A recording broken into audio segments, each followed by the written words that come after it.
South Africa is the most unequal country in the world. The richest are almost 10 times wealthier than the poor households.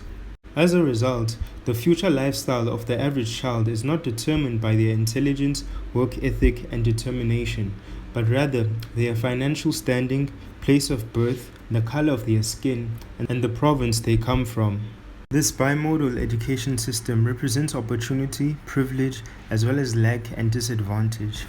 It is an unfair system that benefits the privileged, leaving the disadvantaged with poor resources.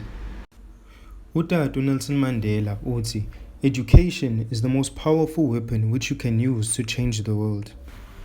Which brings me to Ibantu education.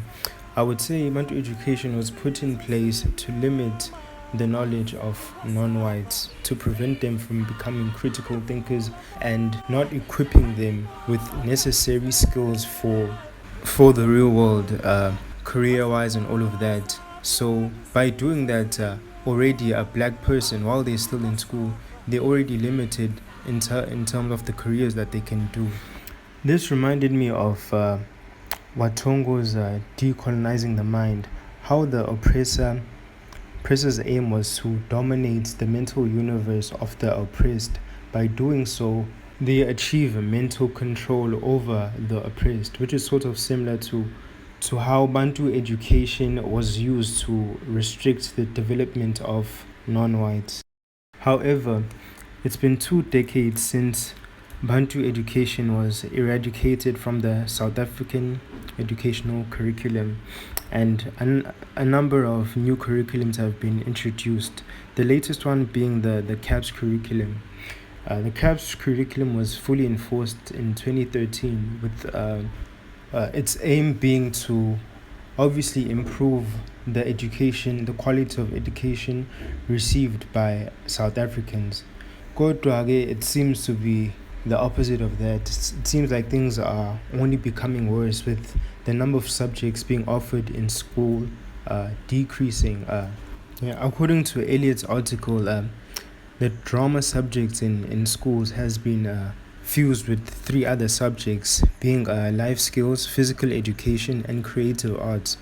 To me, this is a wrong decision because firstly, it undermines the whole subject, drama, and the rest as well. And in terms of the quality of that subject, it's also a compromise because the teacher offering that subject might not be equipped with the right knowledge for, let's say, creative arts. Maybe their main focus is in drama, but instead they've been forced to teach these other extra subjects. As a result, it also affects the learners as well because they're not receiving as much time in those other subjects because it's all been mended into one single subject.